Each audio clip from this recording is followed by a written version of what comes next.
Tidak ada kagumnya lihat dunia ini. Lihat harta, Ais nggak kagum sama sekali. Lihat pangkat, jabatan, kedudukan, nggak ada kagumnya, nggak bisa kagum. Karena tahu bahwa harta, gelar, pangkat, jabatan, kedudukan, popularitas, penampilan mutlak hak Allah membagikannya kepada siapa saja yang Allah kehendaki, baik punya iman maupun tidak punya iman. Saudara, kalau takdirnya aduh misalkan ganteng, cakep, merasa gitu di Indonesia, wah pantas nih saya misalkan jadi apalah, aktor, aktris. Saudara lihat coba di Saudi sana, ya, tanpa bermaksud meremehkan profesi ya, itu yang bagian nyapu di jalanan juga dari Pakistan, wih ganteng-ganteng, artis semua di kita mah ya, karena sesuka Allah. Itu alhamdulillah dengan iman. Di tempat yang nggak pakai iman,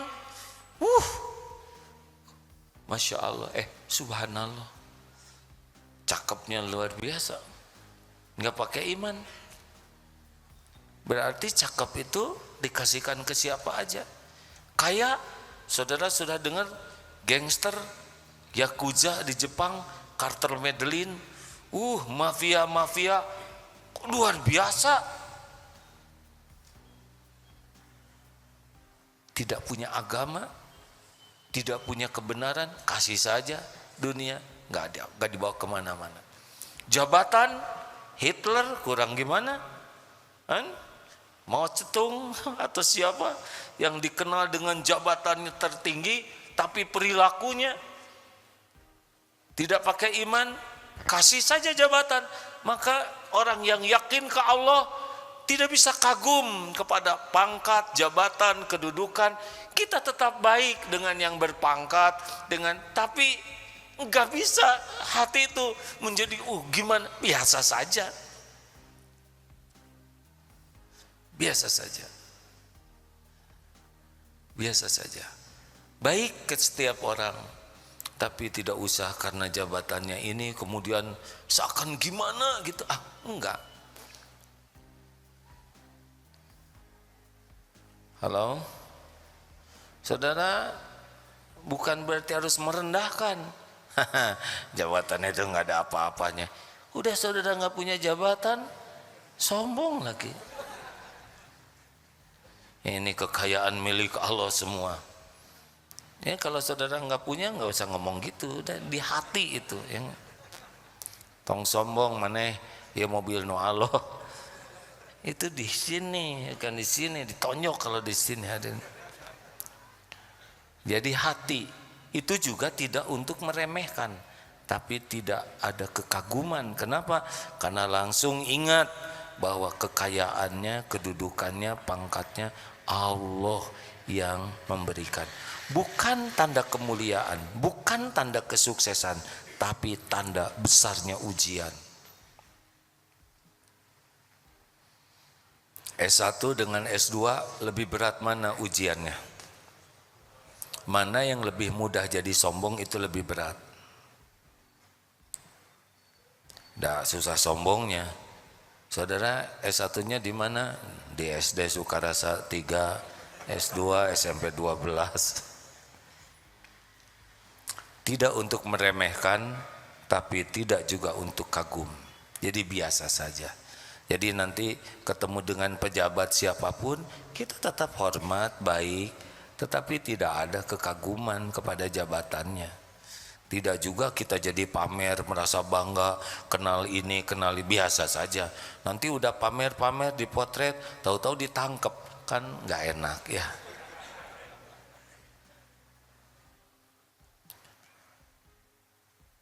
Apa lanjutan dari hadis itu? Ihris ala ma yanfa'uk. Ternyata lanjutan dari hadis kekuatan iman itu adalah kesempurnaan ikhtiar. Bersemangatlah, ihris ala ma yanfa'uk. Bersemangatlah, antusiaslah, all outlah dengan apa-apa yang bermanfaat bagimu. Baik urusan dunia maupun urusan akhirat. Sehat manfaat. Ayo olahraga. Pelajari ilmu napas. Bukan saya mengajarkan ilmu apa tuh? Tenaga daleman. Gimana nafas yang baik, yang sehat? Ternyata nafas kalau terjaga dengan baik, oksigen cukup, itu secara ilmu manfaat di otak kita oksigen cukup, cara berpikir jadi baik. Nafaslah, minum, kita tahu tubuh kita 70% cairan. Minum yang baik, jumlahnya baik, membaru, minumlah yang baik, pelajari ilmu minum. Ilmu memamah biak, makan maksudnya. Itu perlu ilmunya tuh makan. Karena ada yang lapar mata, wah, enak pisan tuh warnana tinggal nih gitu. Nah gitu colek sini ini. Berapa banyak kita lapar gara-gara warna. Ada jambar roti nih, ambil lep ke sini. Ini nggak ada yang tanggung jawab sama perut kita, benar? Ada yang lapar lidah segini saja, oh, lewat segini tidak. Kita belajar makan, tanggung jawab nih ke tubuh ini.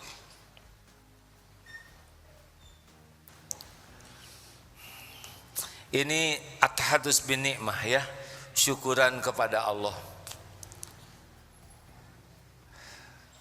Selama umroh kemarin 10 hari, sebelumnya dicek darah, maklum sudah apa nyebutnya nih, tua, senior, lansia, aki-aki. Karena lansia di atas 60, ternyata gula darah rada naik. Walaupun kata dokter penyakit dalam wajar bagi usia di atas 60. Mungkin beliau mau menyebut aki-aki ya, tapi lebih bijaksana. Kenapa begini? Pelajari ilmunya. Ilmu tentang bahayanya gula. Pelajari ilmu bahayanya kolesterol. Dibekali oleh keluarga ramuan daun salam, sereh,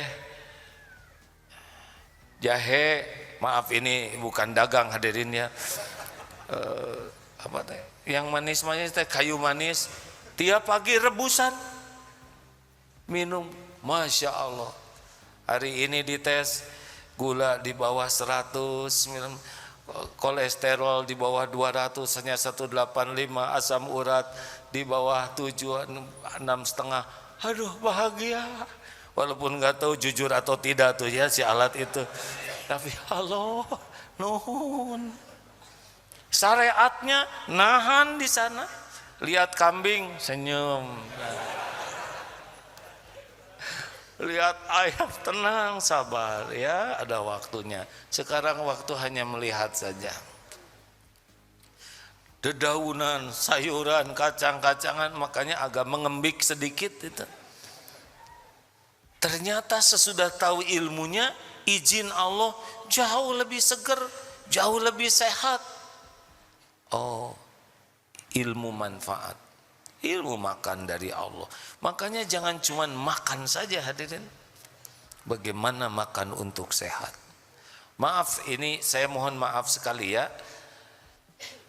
Sesudah jumpa dengan dokter dan tukar pikiran, bahwa kalau usia sudah nambah, itu ternyata tabungan kebiasaan makan tidak baik dulu, itu berefek di masa tua. Kalaupun misalkan usia 45 mulai olahraga lagi, bersepeda, lari, itu memang membantu. Ada sahabat saya, semoga Allah memuliakan beliau, 100% jantungnya mampet, tapi 10 tahun terakhir itu olahraga, sehingga ada pembuluh darah kecil yang tumbuh. sehingga masih terselamatkan syariatnya. Kata dokternya, ini tidak mendadak mampet begini, ini tabungan yang lama. Coba hadirin sekalian, kita segala dimakan sekarang. Jalantah, tahu jalantah? Minyak yang sudah enggak jelas juntrungannya, kasih pecin, aduh legit. Mau tidur nasi goreng. Beli apapun gorengan yang tidak jelas minyaknya, nabung itu. Plak di pembuluh darah, nabung terus. Belum lagi yang menghisap rokok, belum lagi yang minuman gulanya sampai manisnya luar biasa, sirupnya, nabung itu. Nabung. Jangan salahkan umur 30, nah gini, seperti babi hutan, kolesterol. Umur 35 jalannya, kenapa jalan gini? Asam urat. Oh serius ini hadirin. Kenapa? Karena kita tidak sesuai dengan perintah Rasulullah. Ihris ala ma yanfa'uk. Olahraga. Serius ini hadirin. Yang sibuk merokok silahkan saja. Bukan masalah umur, ajal tuh ditentukan Allah. Tapi masalah tuanya sengsara dan menyengsarakan orang atau tidak, itu masalahnya. Punten ya, apa bedanya kita ngurus anak dengan kita diurus oleh anak? Ada yang nanya, saya ngurus orang tua saya all out. Beda. Apa bedanya? Kalau kita ngurus anak, kita bisa habis-habisan agar anak panjang umur. Anak sakit, kita rela tukar nyawa agar anak bisa sehat. Tapi kalau ngurus orang tua sakit-sakitan, belum tentu punya pikiran yang sama. Si bapak teh panjang pisan umurna, nggak jelas pisan ya. Aduh, saya memilih meninggal sebelum sakit. Gak mau nyusahin anak-anak, gak mau. Mending gak usah terlalu lama aja di dunia. Kalau lama bakal nyusahin orang. Nah merokok tuh besar kemungkinan kalau umurnya panjang, tapi deritanya itu panjang lebar. Ihris ala ma yanfa'uk. Apapun yang manfaat untuk urusan dunia dan akhirat, semangat. Tapi ciri khasnya adalah wasta'in billah. Kesempurnaan ikhtiarnya itu adalah sama-sama dengan kesempurnaan doa. Ini yang membedakan. Jadi seperti mau naik mobil, naik motor, pakai helm yang benar, helmnya kancingkan bagus. Naik mobil pasang safety belt. Ini mobil, apalagi mobil-mobil sekarang kan sudah serba canggih. Kalau ada mau nabrak dia bisa ngerem sendiri, otomatis. Kita ngantuk belok dia ngasih tahu. Tapi semua itu tidak bisa menentukan takdir. Doa la yaruddu qada ila doa. Doa yang bisa mengubah dari satu takdir ke takdir lain. Makanya hebatnya ikhtiar, sempurnanya ikhtiar harus dibarengi sempurnanya doa. Itu ciri orang yang beriman teguh. Kalau kita menuhankan ikhtiar, gak bagus. Atau sibuk doa, tidak mau ikhtiar, tidak cocok dengan dalil tadi. Sakit berobat, tapi yang menentukan sembuh itu Allah. Dan berobat itu amal soleh.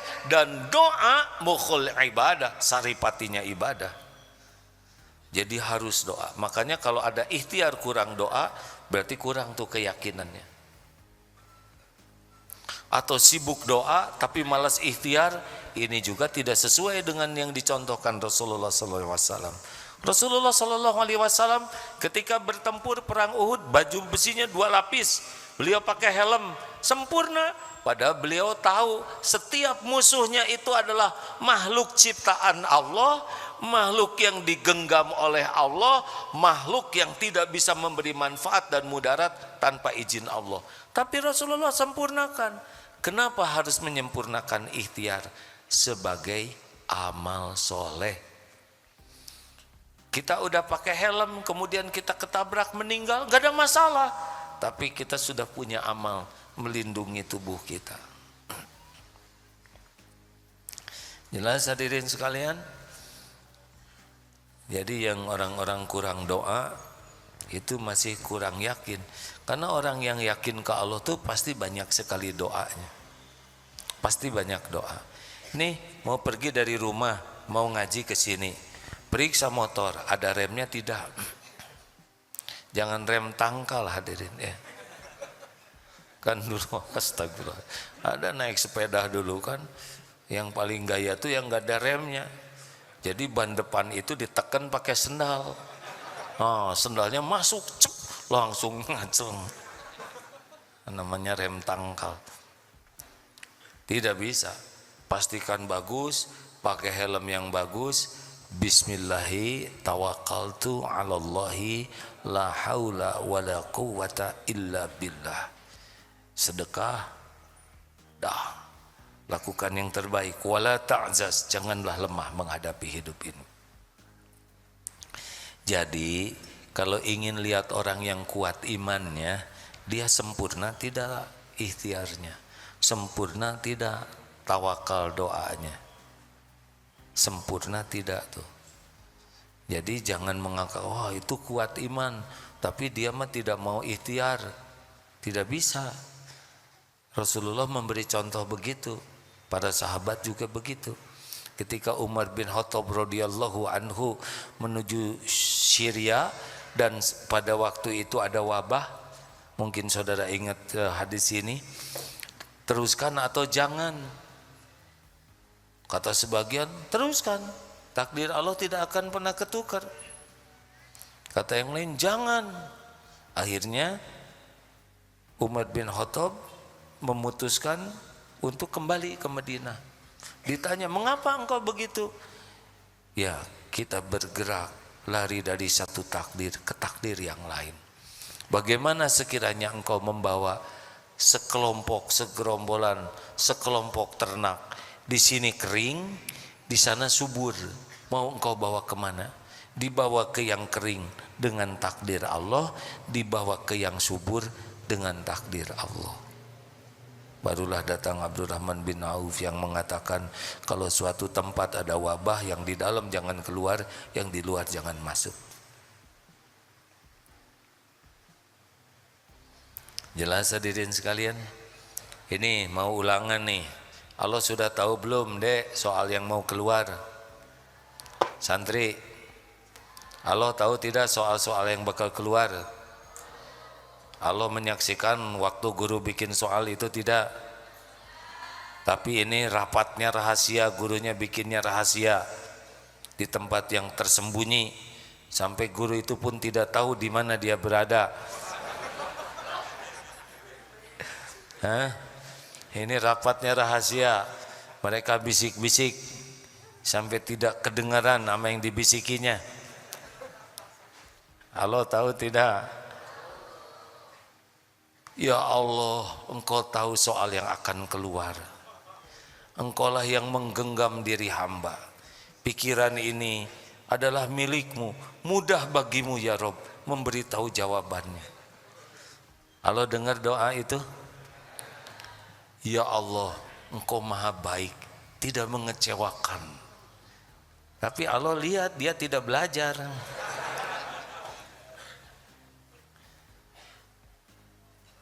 Paketnya harus bareng, seperti uang. Ada sisi yang lain. Sempurnanya ikhtiar, maksimalnya doa, itu harus kita miliki. Wala ta'zaz, dan janganlah kamu lemah. Jadi walau bagaimanapun, jangan gentar, jangan malas, jangan lemah. jangan lalai, semangat terus. Nah, kalau sudah terjadi wa in asabbaka syai'un, dan jika menimpa kepadamu sesuatu, fala taqul lau anni fa'altu kana kaza wa kaza. Jangan ngomong, duh seandainya saya begini, saya bakal begitu tuh. Coba saya begitu, saya begini nih. Tidak boleh. Walakin qul qaddarullah wa ma syaa fa'al. Katakanlah, ini sudah qadarullah, ini takdir Allah. Allah berbuat apa yang dikehendakinya. Fa innal lau taftahu amal syaitan, karena perkataan seandainya membuka